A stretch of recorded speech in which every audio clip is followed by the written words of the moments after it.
Selamat pagi, selamat datang, dan salam sejahtera kepada seluruh peserta webinar AKALEM 2022 dengan tema Quality Management in Health Digital Transformation Area yang telah hadir di pagi yang cerah ini. Agenda webinar hari ini akan terdapat keynote lecture, plenary lecture, 3 sesi seminar, dan 3 industrial simposia. Sebentar lagi acara akan dimulai. Izinkan saya memberikan beberapa pengumuman untuk seluruh peserta webinar AKALEM. Demi kenyamanan peserta, ada beberapa hal yang dapat menjadi perhatian. Pertama, pastikan koneksi internet peserta dalam keadaan stabil. Kemudian, silakan menggunakan headset atau earphone untuk kenyamanan peserta webinar. Peserta dapat bertanya melalui kolom chat di sebelah kanan video dengan menyebutkan nama, instansi, serta pertanyaan ditujukan ke siapa. E-sertifikat akan diberikan ke email peserta yang mengisi link survei. Link post survei akan dibagikan melalui kolom chat pada akhir acara. Mohon untuk mute selama acara webinar berlangsung. Untuk virtual booth dapat dikunjungi dengan menekan tombol di sebelah kiri video. Kunjungan ke virtual booth untuk mendapatkan undian door prize yang akan diundi di akhir acara di hari kedua. Kepada seluruh peserta AKALEM 2022 yang kami hormati, saat ini mari kita menyanyikan lagu Indonesia Raya dan lagu Mars PDS Pathling.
Oke, sebelum kita memulai acara webinar ini, kita berdoa sesuai dengan kepercayaan masing-masing.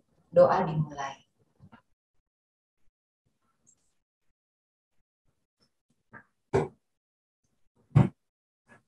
Doa selesai. Kepada seluruh hadirin yang terhormat, saat ini kita akan mendengarkan kata sambutan dari Dr. Weni Rinawati, spesialis patologi klinik konsultan Mars Visqua, sebagai Ketua Panitia Akalem 2022. Kepada Dr. Weni, kami persilakan, Dok. Terima kasih, Dr. Tirsa, sebagai MC.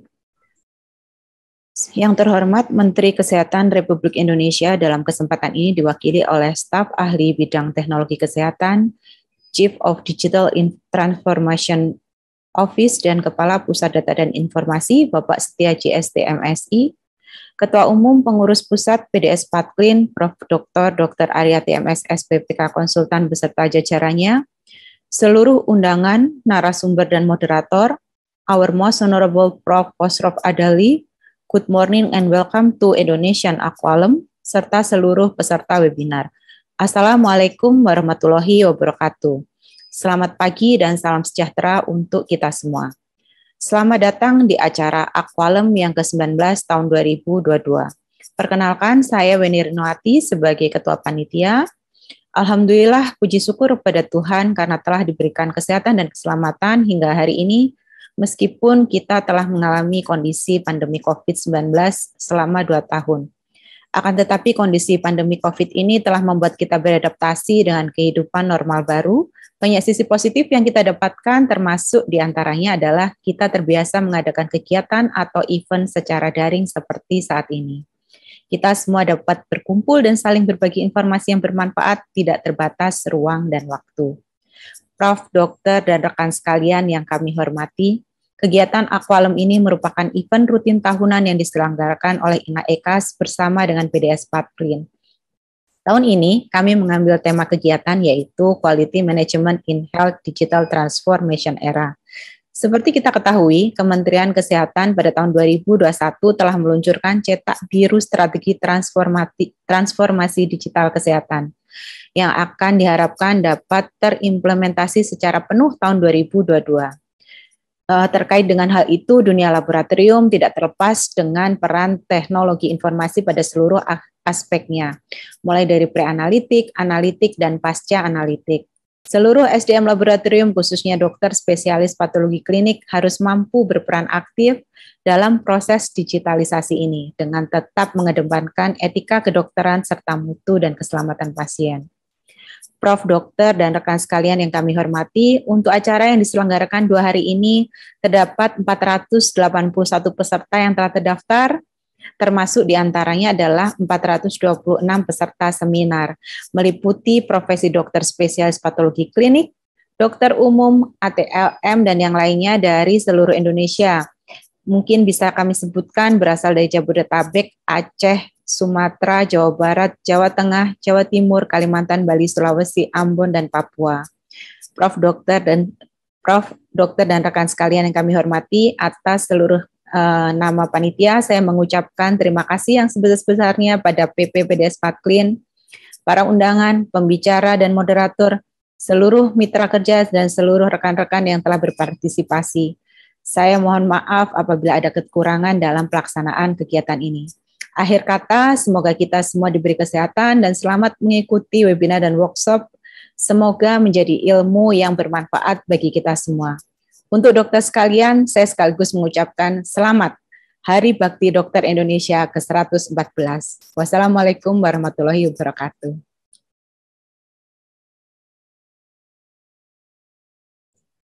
Terima kasih banyak, Dr. Weni. Selanjutnya kita akan mendengarkan kata sambutan dari Ketua Umum Pengurus Pusat PDS Patklin, Profesor Dr. Aryati MS, spesialis patologi klinik konsultan. Silakan, Prof. Terima kasih, Dr. Tirsa. Assalamualaikum warahmatullahi wabarakatuh. Selamat pagi, salam sejahtera bagi kita semua, salam sehat, shalom, om swastiastu, namo buddhaya, salam kebajikan. Yang saya hormati Menteri Kesehatan Republik Indonesia dalam hal ini diwakili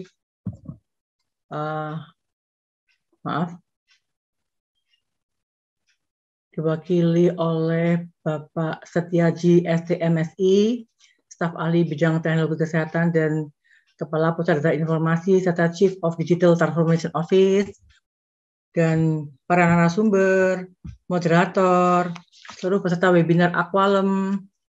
Thanks to our distinguished speaker, Profesor Khosrow Adeli, to be a speaker in our event. Kita patut bersyukur bahwa hari ini sampai esok akan diselenggarakan acara ilmiah Annual Convention on Quality Assurance in Laboratory Medicine yang kita singkat sebagai AQALM. Webinar ini merupakan salah satu kegiatan ilmiah nasional BDSPACLIN yang rutin diadakan setiap tahun dan diselenggarakan oleh INAECAS, yaitu Indonesian External Quality Assurance Service. Sebagaimana diketahui bahwa INAECAS merupakan salah satu badan khusus dari kepengurusan BDSPACLIN yang menjalankan program pemantauan mutu eksternal untuk seluruh laboratorium klinik di Indonesia. Informasi yang saya terima sudah sekitar 1.000 laboratorium dari seluruh Indonesia yang menjadi peserta program INAECAS. Terima kasih ya yang telah mengikuti INAECAS. Hal ini memberikan gambaran kepada saya bahwa pengelola dan penanggung jawab laboratorium klinik telah sadar bahwa sangat penting untuk menjaga mutu dari hasil pemeriksaan laboratorium.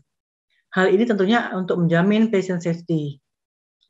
Pada kesempatan ini, saya sangat mengapresiasi sekaligus berterima kasih kepada tim INAECAS, dalam hal ini diketuai oleh Dr. Agus Kosasih, SPPK Konsultan, yang selalu bersemangat dalam menjalankan INAECAS. Saya juga sangat berterima kasih atas terlaksananya AQALM secara rutin, walaupun secara daring di masa pandemi COVID-19 ini. Ya, walaupun kita tahu sekarang sudah sebagian hibrid, tapi lebih amannya kita masih daring dulu ya. Saya masih terbayang bagaimana repotnya pertama kali mempersiapkan AQALM secara daring pada tahun 2020, tapi kita optimis tahun depan kita sudah bisa bertemu secara tatap muka. Ya, amin. Para peserta webinar yang saya hormati, tema kegiatan kita tahun ini adalah Quality Management in Health Digital Transformation Era. Saya sangat antusias saat tema ini dikonsultasikan kepada kami, kepada saya ya, tema ini sangat relevan dengan blueprint tadi yang disampaikan oleh Dr. Weni yang diluncurkan oleh Kementerian Kesehatan RI bersama UNDP, yaitu United Nations Development Program pada tahun 2021 yang lalu. Saat itu, Bapak Menteri Kesehatan, Bapak Budi Sadikin, sangat menekankan bahwa strategi sistem teknologi kesehatan yang diluncurkan harus berfokus pada digitalisasi yang akan memberikan pelayanan kesehatan yang sebaik-baiknya pada masyarakat. Karenanya, saya sangat mendukung dan mendorong seluruh teman sejawat atau spesialis patologi klinik agar berinovasi secara digital dengan tujuan utama untuk memudahkan pasien dalam mengakses pelayanan kesehatan, juga di dalam laboratorium sendiri ya. Karena webinar ini akan mengangkat mengenai mutu, tentu saja diharapkan agar dengan digitalisasi akan mempermudah pengawasan mutu laboratorium. Saya berharap kepada para peserta dapat mengikuti seluruh rangkaian webinar ini sampai dengan selesai. Mengingat topik yang diangkat di setiap webinar AQALM selalu bermanfaat dan selalu sangat menarik ya, seperti juga halnya 2 hari ini. Saya juga mengucapkan terima kasih banyak kepada mitra kerja ya yang telah berpartisipasi dalam 2 hari ini ya, dan juga kepada Dr. Beni Rinawati, SPPK Konsultan Mars, dan seluruh teman-teman panitia yang telah bekerja keras agar dapat terselenggaranya acara AQALM selama 2 hari ini. Akhir kata, saya mengucapkan selamat berwebinar. Semoga dengan mengikuti webinar ini, kita semua sebagai insan laboratorium klinik dapat meningkatkan mutu pelayanan laboratorium. Terima kasih. Om Santi Santi Santi Om. Wassalamualaikum warahmatullahi wabarakatuh. Terima kasih banyak Prof. Aryati. Hadirin yang terhormat, telah gabung bersama kita staf ahli Kementerian Kesehatan bidang teknologi kesehatan, Bapak Setiaji STMSI. Saatnya sekarang ini kita mendengarkan kata sambutan dari beliau, sekaligus membuka acara webinar AQALM 2022 pada hari ini. Kepada Bapak Setiaji, kami persilakan. Terima kasih, Bu Dr. Tisa. Bismillahirrahmanirrahim. Assalamualaikum warahmatullahi wabarakatuh. Yang Waalaikumsalam. Profesor Aryati, kabar Bu? Sehat ya? Terima kasih Pak Siaji. Ya, kemudian juga rekan-rekan sekalian, Bapak dan Ibu sekalian peserta Adcom ya. Ini bacanya agak susah nih. Adcom pada hari ini. Pertama-tama mengucapkan mohon maaf terlebih dahulu Pak Menteri tidak berhalangan untuk membuka acara hari ini dan mewakilkan kepada saya. Dan mudah-mudahan tidak mengurangi arti dari acara hari ini. Dan kemudian nanti saya izin ada share beberapa paparan yang juga sudah disampaikan tadi dengan baik sekali oleh Profesor Aryati. Terima kasih. Ini untuk mengingatkan kembali bahwa program transformasi digital yang dilakukan oleh Kemenkes sudah bisa dikenal dan kemudian berharap nanti bisa dilakukan kolaborasi bersama untuk mempercepat akselerasi tersebut. Ya, izin saya share sendiri ya, bentar. Ya, jadi kalau bicara mengenai digitalisasi, nah ini beberapa kali mungkin juga sudah saya sampaikan, termasuk Pak Menteri, bahwa kita in the futures ya, saat ini sedang menuju mimpi kita ya, our dream, untuk bisa merecord seluruh aktivitas layanan kesehatan kita, baik yang sifatnya virtual, melalui telemedicine, virtual health, maupun juga yang langsung datang ke pusat-pusat layanan. Dan kemudian terhubung dengan seluruh fasilitas kesehatan, yang saat ini kami mencatat jumlahnya 60.000, apotek, laboratorium, rumah sakit, puskesmas, klinik, dan sebagainya. Nah, yang akan kita catat adalah mulai sejak dari ibu kita, anak-anak kita itu dalam kandungan. Jadi begitu ibu ataupun ibu-ibu hamil, itu kemudian langsung kita catat dan dimonitor secara digital agar problematika kita saat ini seperti stunting, terus kemudian angka kematian ibu dan anak itu bisa kita tekan seminimal mungkin, sehingga cita-cita kita untuk meningkatkan layanan kesehatan dan juga masyarakat Indonesia yang lebih sehat itu bisa terwujud. Nah, tentunya catatan ini tidak berhenti pada saat kandungan dan kemudian bayi lahir, tapi terus kita monitor bahkan juga dengan model wearable device. Nah, untuk tahap pertama kita akan memonitor para jemaah haji ya. Para jemaah haji ini ternyata jumlahnya juga cukup banyak yang meninggal karena pertama angka yang cukup tinggi itu biasanya di umur di atas 60 tahun. Dan kemudian itu karena kita telat untuk memonitor terhadap misalnya heart rate ataupun juga sesak napas dan lain sebagainya. Nah, kita akan melakukan monitoring menggunakan wearable device sehingga petugas kesehatan bisa lebih melakukan tindakan secara lebih cepat. Nah, hal itu pula lah yang ke depan akan kita terus lakukan agar masyarakat Indonesia bisa kita monitor dan kemudian bisa kita lakukan pendekatan secara digital tadi untuk early warning system maupun juga forecasting ke depan.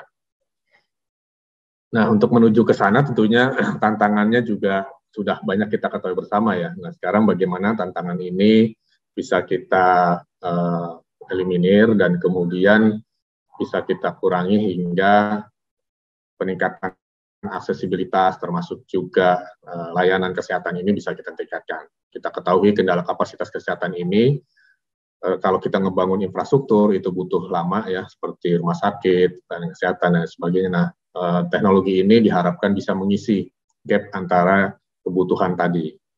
Kemarin pada saat pandemi COVID kita belajar bagaimana telemedicine ya bisa sangat membantu untuk melayani masyarakat dan kemudian mengurangi kontak ya terhadap petugas-petugas medis kita yang jumlahnya cukup terbatas.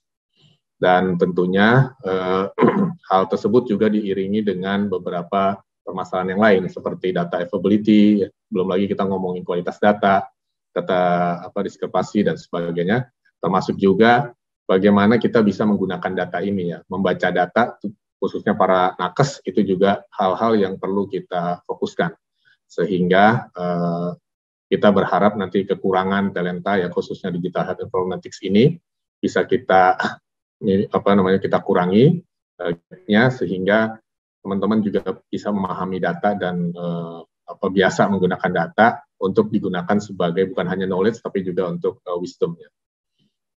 Nah, mungkin saya tidak bercerita kembali mengenai pandemi COVID ya, yang alhamdulillah saat ini sudah cenderung membaik, dan Pak Presiden juga telah mengumumkan untuk di tempat di outdoor itu bisa melepas masker, namun kita juga tetap harus menyuarakan pentingnya penggunaan masker walaupun pada saat transisi seperti ini. Dan yang paling penting pada saat kemarin dilakukan transformasi terhadap pandemi ini adalah kolaborasi, di mana kolaborasi ini sangat penting untuk bukan hanya pada saat pandemi, tetapi juga pada saat pelaksanaan transformasi digital yang kedepannya. Nah, mungkin Bapak dan Ibu sekalian juga sudah memahami bahwa tahun lalu kami telah membentuk Digital Transformation Office. Tim ini terdiri dari anak-anak muda yang kita hire ya untuk mengakselerasi program digital. Jadi kalau kita bisa mengibaratkan ini adalah startup tetapi di pemerintahan, karena cara kerjanya pun berbeda dengan yang dilakukan ASN pada umumnya, menggunakan metodologi pengembangan sistem yang lebih agile dan kemudian lebih beradaptasi dengan sekitarnya, dan terdiri dari orang-orang yang profesional yang biasa bekerja di lingkungan startup. Dan agendanya seperti tadi juga sudah disampaikan oleh Dr. Aryati, Profesor, bagaimana kita bisa mengintegrasikan data-data tadi yang tersebar ya, menggunakan standarisasi yang sudah kita tentukan, dan kemudian melakukan efisiensi pelaporan-pelaporan yang saat ini sangat membebankan petugas nakes, ya, termasuk juga double pelaporan yang biasanya dilakukan pada saat kemarin pandemi, diinput di lab, terus kemudian perlu lagi nginput ke satu sistem lagi, padahal sebenarnya bisa diintegrasikan. Banyak sekali permasalahan kemarin pada saat COVID, diinput di lab benar, tetapi pada saat diinput di Kemenkes salah gitu ya, sehingga masyarakat komplain seharusnya negatif kok di inputnya positif. Nah, dengan adanya nanti bridging langsung dengan sistem, diharapkan data kualitinya jadi lebih baik lagi. Dan ini menyampaikan kembali bagaimana kemarin Peduli Lindungi sebagai super apps yang nantinya akan menjadi citizen health app, tadi sudah disampaikan. Jumlah usernya cukup banyak ya, hampir ini udah sepertiga ya jumlah penduduk di Indonesia. Dan kemudian setiap hari ada kurang lebih 8 juta pengguna aktif harian. Jadi fungsi awalnya sebagai screening, kemudian kita tingkatkan ke arah yang lain seperti penyediaan informasi baik rumah sakit, telemedicine, termasuk juga digital tracing yang ke depan akan kita manfaatkan juga untuk penyakit-penyakit yang lain, seperti misalnya TB, kemudian juga jenis-jenis penyakit infeksius yang lain, agar ketahanan kesehatan kita juga jadi lebih baik, termasuk early warning system-nya. Dan ekosistem ini akan kita tetap gunakan untuk bisa mengintegrasikan lebih banyak lagi fasilitas kesehatan, sehingga seluruh cakupan layanan kesehatan bisa teridentifikasi dengan baik, dan bahkan bisa terintegrasi dengan layanan mobilitas yang lain seperti kereta api, bandara, termasuk juga aplikasi-aplikasi yang lain. Dan kemudian ini mungkin saya skip saja, tadi sudah disampaikan, namun ada satu agenda besar lagi, yaitu yang ketiga, di mana saat ini kami sedang bioteknologi ataupun genomics centers yang untuk arah precise medicine. Saat ini sedang kita siapkan untuk 6 hubs dari penyakit prioritas seperti stroke, cancer, kemudian juga jantung, dan satu lagi kita tambahkan yaitu aesthetics. Nah, diharapkan dengan kita memiliki biogenomics tadi, kita bisa meningkatkan layanan diagnosis kita, termasuk juga treatment kita ke arah yang personalized tadi. Dan tentunya untuk menuju ke sana, ini hasil mapping kita, banyak sekali aplikasi-aplikasi yang sifatnya pelaporan itu akan kita precise, lebih sederhanakan, simplifikasi, sehingga kurang lebih ada 9 klaster utama dari 400 tadi yang akan kita masukkan modul-modulnya ke dalam kelompok-kelompok ini. Sehingga rumah sakit, termasuk juga layanan puskesmas yang biasanya menginput laporan-laporan tadi akan kita kurangi. Ini adalah arahan Pak Menteri pada waktu melakukan launching buku biru ya strategi transformasi kami, di mana fokus kami bukan lagi ke arah ke pelaporan tetapi ke pelayanan. Jadi pelayanan ini yaitu sistem-sistem rumah sakit, hospital, sistem lab, begitu masyarakat melakukan tes lab ya, baik darah, urin dan sebagainya, itu langsung bisa kita dapatkan datanya. Kalau selama ini kan tetap diinput di lab, terus kemudian nakes merekap dan dilaporkan lagi ke Kemenkes ataupun Dinkes ataupun petugas terkait. Nah, ini kita langsung akses datanya secara individual tadi ke dalam sistem layanan yang tadi. Dan platform IHS inilah yang nantinya menjadi backbone utama untuk mengintegrasikan seluruh pelaku industri kesehatan untuk bisa mensupport berbagai layanan primer, sekunder, maskes, dan lain sebagainya. Nah, untuk menuju ke sana tentunya harus kita siapkan standarisasi. Ya, standarisasi yang sudah kita siapkan, pertama kita akan memiliki master data pasien yang berisikan rekam medis nasional. Ini untuk apa? Karena banyak sekali kan begitu masyarakat datang ke rumah sakit harus ngisi form lagi untuk pendaftar, terus kemudian juga untuk melakukan termasuk juga di lab-lab dan di tempat-tempat lain. Nah, dengan adanya ini, lab health information system akan terhubung dengan master pasien index yang nantinya akan digunakan untuk mengintegrasikan data-data tersebut sehingga bisa diakses oleh masyarakat ya, yang walaupun melakukan layanan kesehatan di tempat yang lain. Termasuk juga data pasienkes ya, di mana saat ini antar sistem berbeda kode Paskes, itu juga sudah kita standarisasikan, termasuk juga masker ini tenaga kesehatan ya, sehingga kita bisa melakukan rujukan secara basisnya kompetensi, bukan lagi berbasis berjenjang, sehingga ini mempercepat untuk proses layanan kesehatan tadi ya, mengurangi angka kematian dan lain sebagainya.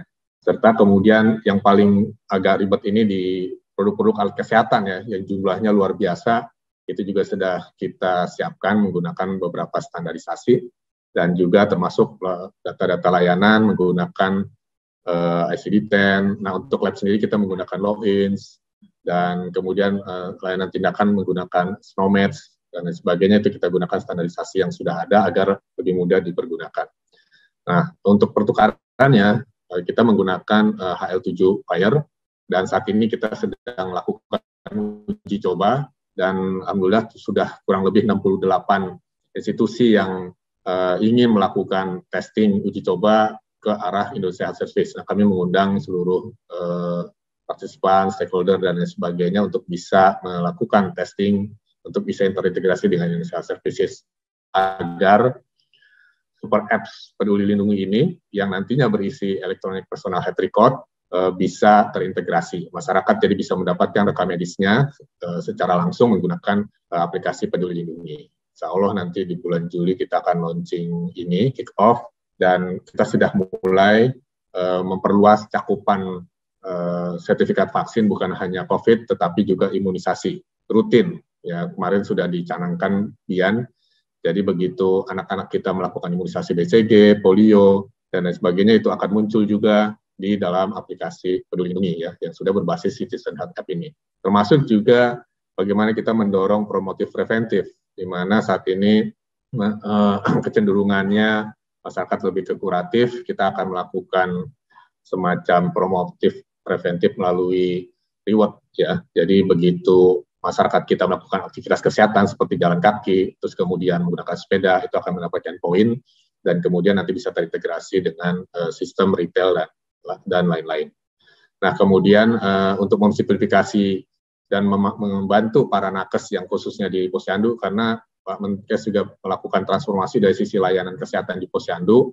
Di Posyandu juga bisa melakukan tes rutin ya, yang sederhana seperti heart rate, terus kemudian juga nanti untuk diabetes, sehingga kita bisa melakukan identifikasi secara lebih cepat walaupun ada di lingkungan terdekat ya.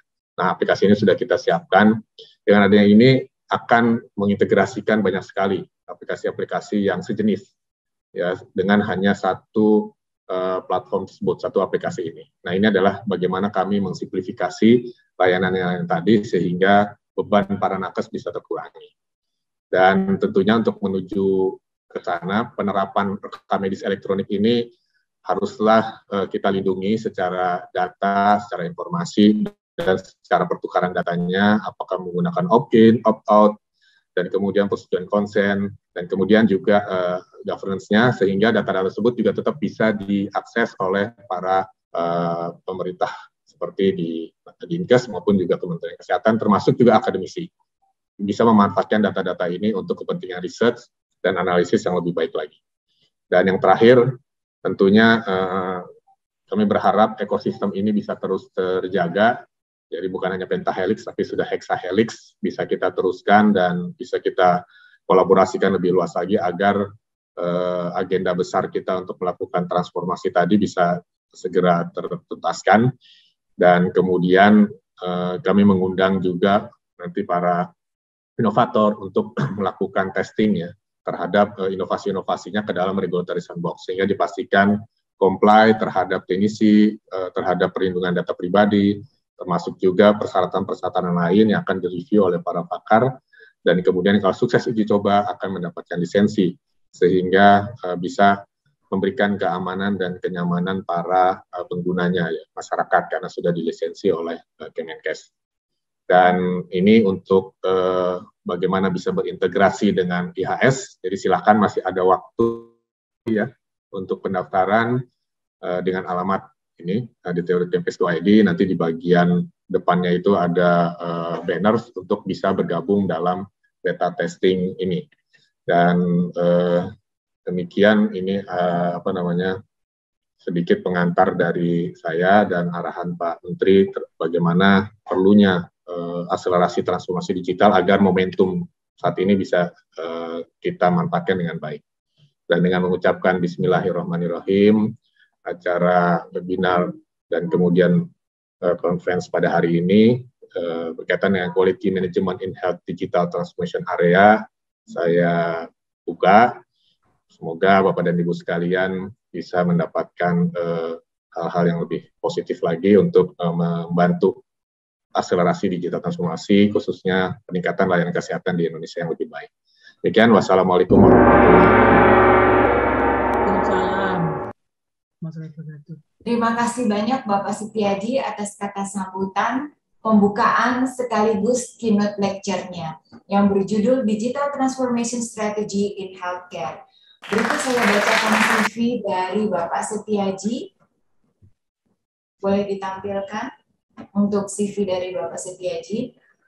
Beliau saat ini menjabat sebagai staf ahli Menteri Kesehatan di bidang teknologi kesehatan, Chief of Digital Transformation Office, Kepala Pusat Data dan Informasi.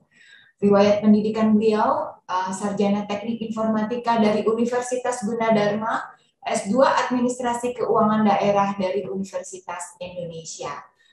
Sebelumnya, izinkan Bapak Setiaji untuk tetap tampil di kamera karena kita akan sesi foto bersama dari panitia, bersiap untuk mengambil foto.